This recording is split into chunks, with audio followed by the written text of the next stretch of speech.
নমস্কার বন্ধুরা, আপনারা দেখছেন voice of Bankura, presented by anticlock technology.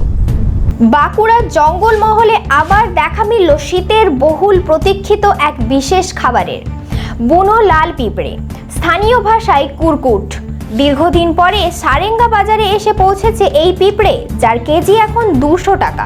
এই পিঁপড়েরা থাকে গভীর শাল জঙ্গলের ভেতর।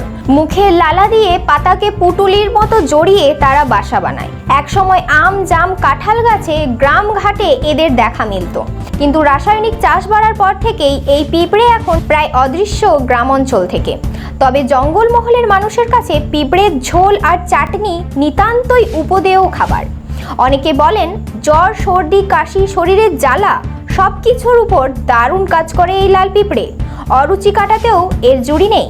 করোনার সময়েও এই কুরকুট ছিল আলোচনার কেন্দ্রবিন্দুতে। সোমবার সারেঙ্গা বাজারে দেখা গেল সবজি বিক্রেতা বিকাশ গড়াই পিঁপড়ে বিক্রি করছেন। তিনি জানিয়েছেন, বাড়িকুলের 12 মাইল জঙ্গল এলাকা থেকে স্থানীয়রা পিঁপড়ে নিয়ে এসেছেন। বিকাশবাবু পাইকারিতে কিনেছেন 150 টাকা কেজি দরে।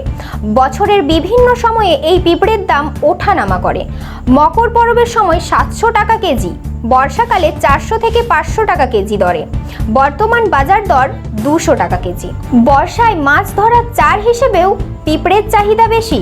উপস্থিত ক্রেতাদের দাবি, টক স্বাদের পিঁপড়ের ঝোল আর চাটনি খেতে যেমন মজাদার, তেমনই শরীরের জন্য ভীষণ উপকারী।